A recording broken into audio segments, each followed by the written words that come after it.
కూల్చేసిన పరిస్థితి. అదే okay TV కూడా ప్రశ్నిస్తుంది. ఇదే పరిస్థితుల్లో ఓకే టీవీ శనివారం రోజు రేపు 5/10/2024 శనివారం రోజు మధ్యాహ్నం సోమాజిగూడ ప్రెస్ క్లబ్లో మనం రౌండ్ టేబుల్ సమావేశం నిర్వహించబడుతుంది. మూసీ అండ్ హైడ్రా బాధితులకి న్యాయ సేవ అండ్ సలహా. కొంతమంది సుప్రీంకోర్టు అడ్వకేట్స్ మనతో మనం అందరం కలిసి ఓకే టీవీ ఆధ్వర్యంలో కొంతమంది మేధావులు, కొంతమంది సుప్రీంకోర్టు అడ్వకేట్స్తో పాటు చాలామంది ప్రముఖులు రాబోతూ ఉన్నారు. సో దీనికి హైడ్రాకి సంబంధించి బాధితులు ఎవరున్నా సరే, మీకు తెలిసిన హైడ్రా బాధితులు ఎవరైనా ఉన్నా, మూసీ బాధితులు ఎవరైనా ఉన్నా ఖచ్చితంగా సోమాజిగూడ ప్రెస్ క్లబ్కి రేపు శనివారం మధ్యాహ్నం 12 గంటలకి రావాల్సిందిగా కోరుకుంటున్నాం. ఎందుకంటే హైడ్రా బాధితులకి న్యాయ సేవ కావాలి. హైడ్రా బాధితులకి కూలగొట్టారంటే మేము అక్రమంగా ఉన్నాం, కోర్టుకు వెళ్ళే పరిస్థితి లేదు, కోర్టులో మాకు న్యాయం జరుగుద్దో లేదో అనే ఒక డైలమాలో ఉన్నారు.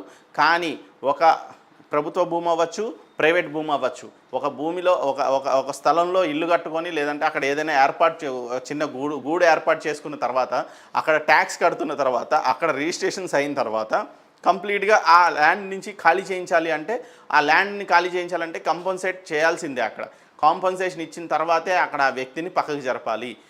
అది చేయకుండా అడ్డగోలుగా అక్కడ కూల్చేశారు. ఇది ప్రభుత్వ భూమి అని చెప్పి కూలగొట్టడానికి ఎలాంటి రైట్ లేదు. ఎందుకంటే ఎక్కడైనా సరే అక్కడ మనుగడ సాగిస్తున్న జనజీవితం ఏదైతే ఉందో వాళ్ళని పక్కకి జరిపే రైట్ ప్రభుత్వాలకు లేదు. అడ్డగోలుగా వ్యవహరించాల్సిన నెసెసిటీ లేదు. సో హైకోర్టు కూడా మొట్టికాయలేసింది కాబట్టి దీని ఇక్కడ హైకోర్టు నుంచి సుప్రీంకోర్టు వరకు తీసుకెళ్ళగలిగే సత్తా ఉన్న అడ్వకేట్స్ మనకి రేపు అవైలబిలిటీలో ఉంటారు. సో ఎవరైనా సరే రావాలి అనుకుంటే వాళ్ళ డాక్యుమెంట్స్ ఏవైతే వాళ్ళకు ఉంటే జిరాక్స్ కాపీలు చాలు, ఒరిజినల్స్ అవసరం లేదు. జిరాక్స్ కాపీలు తీసుకొని వస్తే న్యాయ సేవ సలహాలు, మీకు నిజంగా సలహా కావాలి ఎలా చేయాలి అంటే సలహా ఇస్తారు. లేదు సేవ కావాలి, నిజంగా మేము ఏదైనా కోర్టులో ఫైట్ చేయదలుచుకున్నాము, మాకు ఈ కేసు కోర్టులో వేసి పెట్టండి అంటే కోర్టులో వేసే అవకాశం కూడా ఉంది. ఖచ్చితంగా న్యాయ సలహా కూడా చేస్తాము, న్యాయ సేవ కూడా చేసి సుప్రీంకోర్టు అడ్వకేట్ల ఆధ్వర్యంలో హైకోర్టులో దీని విషయంలో ఛాలెంజ్ చేస్తూ పొలిటికల్ లీడర్స్ కాకుండా ప్రభుత్వాలను అడ్రస్ చేస్తూ సేమ్ టైం కోర్టులో కూడా పిటిషన్స్ వేసి రిట్ పిటిషన్ అవ్వచ్చు, లేదంటే ఏదైనా కావచ్చు, ఏదైనా టెక్నికల్గా రెవెన్యూ సబ్జెక్ట్స్ మీద మాట్లాడే అడ్వకేట్స్ని తీసుకొని దీనిపైన ఫైట్ చేసే కార్యక్రమం జరుగుతూ ఉంది. రేపు 5వ తారీఖు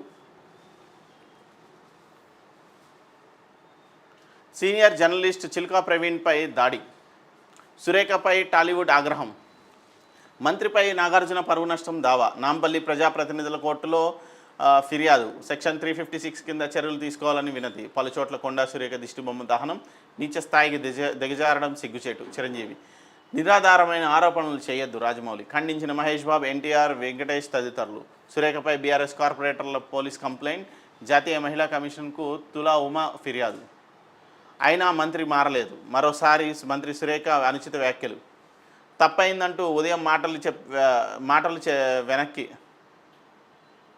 అంతలోనే చైతన్య సమంతపై మళ్ళీ అవే వ్యాఖ్యలు, కోపం వచ్చింది మాట్లాడినా అంటూ సమర్థింపు, మీ రాజకీయ మైలేజీ కోసం నా పేరు వాడొద్దు, బాధ్యతాయుతమైన స్థానంలో ఉన్న ఒక మరో మహిళపై వ్యాఖ్యలు చేయడం ఎంతగానో బాధించింది, మేమంతా మౌనంగా ఉండటాన్ని బలహీనంగా భావిస్తున్నారు, నాకు ఎలాంటి రాజకీయ సంబంధాలు లేవు, మీ రాజకీయ మైలేజీ కోసం నా పేరును ఉపయోగించవద్దు, కళాకారులను రాజకీయ వికృత క్రీడల్లో భాగం చేయవద్దు, సంచలనాల కోసం వారిపై కల్పిత కథనాలను సృష్టించవద్దు.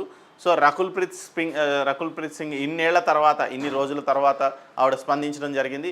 సో దీన్ని మ్యాండేట్గా ఇక్కడ ఉన్న ఈవిడ ఇచ్చిన ఏదైతే స్టేట్మెంట్ ఉందో దీన్ని తీసుకొని అసలు రకుల్ ప్రీత్కి, కేటీఆర్కి, లేదంటే సమంతకి, కేటీఆర్కి, లేదంటే బీఆర్ఎస్ నాయకులకి సంబంధించిన గందరగోళం మొత్తం ఇక్కడ పులి స్టాప్ పెట్టి ఇక్కడ నుంచి కేటీఆర్ క్యారెక్టర్ అసాసినేషన్ ఎవరు చేయకుండా ఉంటే బెటర్ ఏమో అని చెప్పేసి నేను భావిస్తున్నాను. ఎందుకంటే ఆయన ఎడ్యుకేటెడ్, ఆయనకన్నా పెద్ద బడా క్రిమినల్స్ ఉన్నారు. ఈ సినీ ఇండస్ట్రీ మినిస్టర్స్ ఎవరైతే గతంలో చేసిన వాళ్ళు ఉన్నారో వాళ్ళు హీరోయిన్లు కావచ్చు, వేరే వాళ్ళని కూడా బాగా టార్చర్ పెట్టిన సందర్భాలు ఉన్నాయి. ఆ విషయాల్లో కంప్లైంట్లు అయినాయి, పెద్దలు కూర్చోబెట్టి సద్దుమణిగించారు ఆ విషయాల్ని. సో అవన్నీ మాట్లాడరు, ఓన్లీ కేటీఆర్.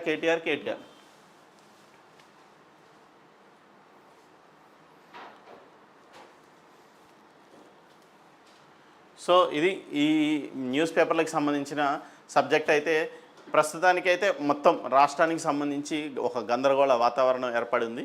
ఈ గందరగోళంలోంచి